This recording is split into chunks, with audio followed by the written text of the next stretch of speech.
Hello, my name is Shahara with Your Story Financial. I am the founder and the owner of Your Story Financial. And as a financial advisor, I love to educate investors and families and women and STEM professionals on overseeing their financial affairs. I am super excited about the upcoming information that I'm going to share because it is near and dear to my heart because I love to travel and I talk to a lot of people that love to travel. If you have a family, if you're single, you want to go and be able to experience life and experience new things. You don't want to have to wait until you're 70 or 65 to be able to have these experiences. And I completely understand that. So I thought it would be great to share with you 12 tips on how to travel financially guilt-free, because that's usually what holds us back from traveling like we want, or it's the thing that if we do travel and we don't have a game plan and the money is not right, you're going to have some guilt. We don't want any of that. We want you to enjoy traveling, enjoy the things that you love to do, and be able to experience them now. So tip number 1 out of the 12 tips that I'll be covering in the next few videos is to write out your financial and your travel goals. I believe it is very important for you to have a written plan here, because if you do not, you won't have that roadmap for how to get there and get there the way that you want to. So the first thing is to get a journal. Get a journal, get something that you know that you'll be able to go out and read it again and look at those goals again. So you can do it online, you can do it through a notepad. I love using I have an iPhone, so I love using my notes to make notes of things that I want to do.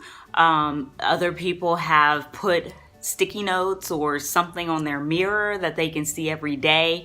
Really, you want to write these goals out, but keep it at the forefront and be able to see, this is what I want to do, and keep it at the top of your mind so that every day, every moment, you are consistently using that as a reminder for the things that you're doing. You also want to make sure that you make them SMART.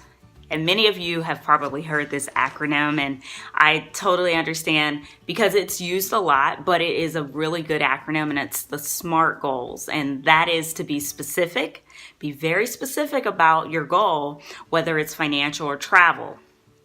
You also want to make sure it is measurable. You want to make sure that you put a dollar amount to that goal. So it's going to take some research on your part.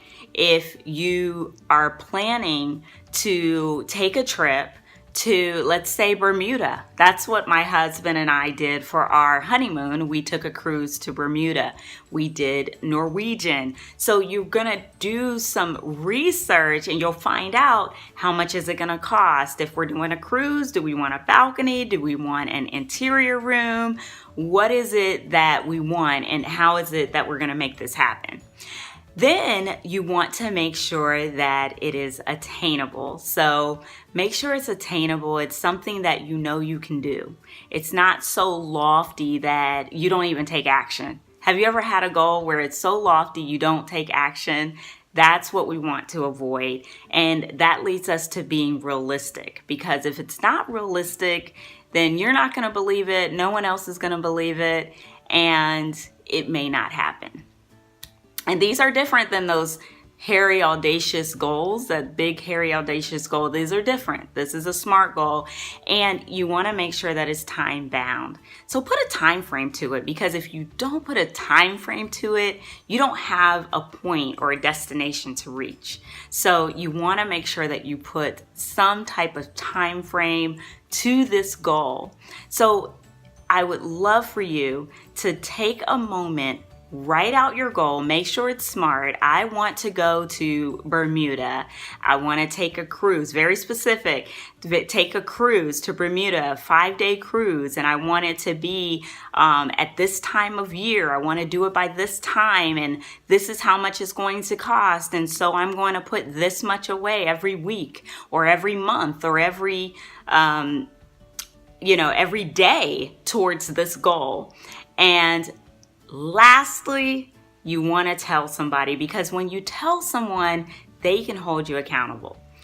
And you want to find somebody that will hold you accountable. You don't want to find somebody who, they're just not even going to approach the subject. They may see you acting a little bit off your goals, and they don't want to even tell you that you're not really on track. Find somebody that can hold you accountable, but also someone who's not afraid to do that.